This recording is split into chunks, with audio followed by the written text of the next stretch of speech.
Seguindo então aqui na nossa aula de hoje,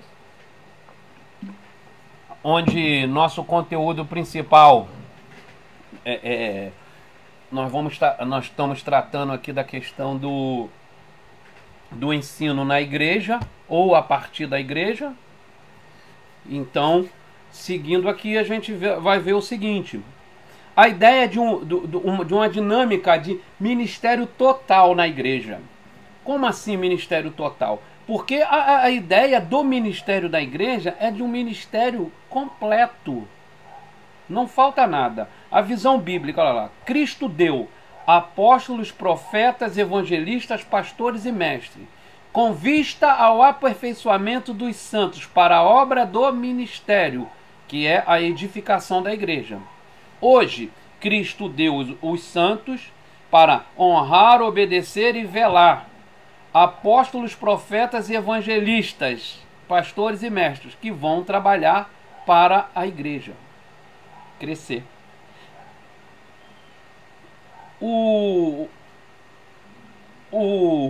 Houve uma inversão. A dinâmica bíblica era: os apóstolos, eles antecediam a sequência, o ministério da igreja. Ele é o elo aproximado de Cristo.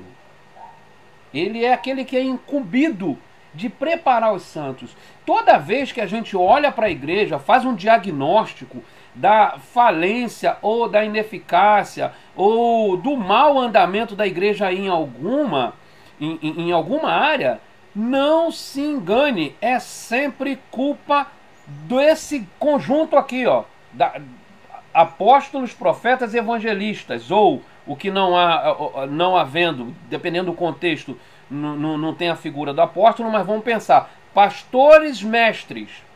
Os pastores e mestres ali, a quarta opção, pastores e mestres, evangelistas, dependendo do contexto. Os assembleianos têm, né, a figura do evangelista como um ofício. Mas, tirando a figura, a nomeação que a gente use, a liderança da igreja, ela é levantada com vista ao aperfeiçoamento dos santos para a edificação da igreja.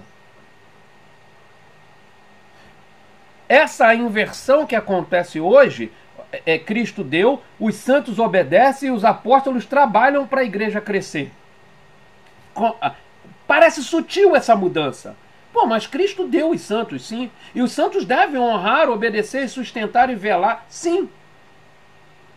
Mas olha só o que muda. Com isso, a própria igreja olha que os responsáveis pelo crescimento da igreja é a liderança. Em grande medida, sim. Em grande medida, sim. Mas por quê? Porque essa liderança ela é responsável por aperfeiçoar esses santos que vão impulsionar o crescimento da igreja. Eu já falei aqui com vocês sobre o livro A Trelice e a Videira, né? A Trelice e a Videira. Eu vou ler um trechozinho dele aqui, só um minutinho que eu vou pegar para a gente ver. Aqui, esse é o livrozinho, A Trelice e a Videira. Apesar de uma abordagem um tanto complicada, para dizer o mínimo, que eles fazem da grande comissão, mas é um livraço na relação da igreja. Ele vai tratar da relação da igreja, da relação liderança da igreja com os membros e também da relação da liderança da igreja com a estrutura, né? Ele parte de uma parábola, a ideia da treliça sendo a estrutura, a igreja como estrutura, e videira sendo a membresia, né? Aqueles que requerem cuidados. E ele parte da tese de que estamos direcionando muito esforço para a estrutura, ou seja, a treliça, e estamos esquecendo em muitos aspectos de manter saudável, adubada, cuidada a videira. A estrutura tem sobrepujado, tem sugado, tem captado todo o esforço, demandado todo o esforço da liderança, enquanto a videira tem ficado esquecida em alguns aspectos. Mas dentro dos conceitos e mudanças de mentalidade, por exemplo, ele aponta o cansaço pastoral, aqui, ó, o cansaço pastoral, que vai demandar de uma mudança de mentalidade, que o pastor continua fazendo tudo sozinho. Aqui, ó. Talvez o trabalho da treliça tenha predominado sobre o trabalho da videira, né? O trabalho da estrutura seja maior do que o trabalho com a membresia. Há comissões, estrutura, programas, atividades, levantamento de fundos, e muitas pessoas gastam muito tempo em manter toda a treliça funcionando. Mas a obra atual de fazer a videira crescer recai sobre poucos. De fato, talvez o único tempo real de crescimento seja no culto regular de domingo, ocupado somente pelo pastor ao pregar o seu sermão. Então, o que ele está falando aqui? O crescimento, a edificação da igreja ficou a cargo, às vezes, de uma só pessoa. Porque todos mais se envolvem nos departamentos, as comissões, as organizações administrativas, e cuida disso, cuida daquilo.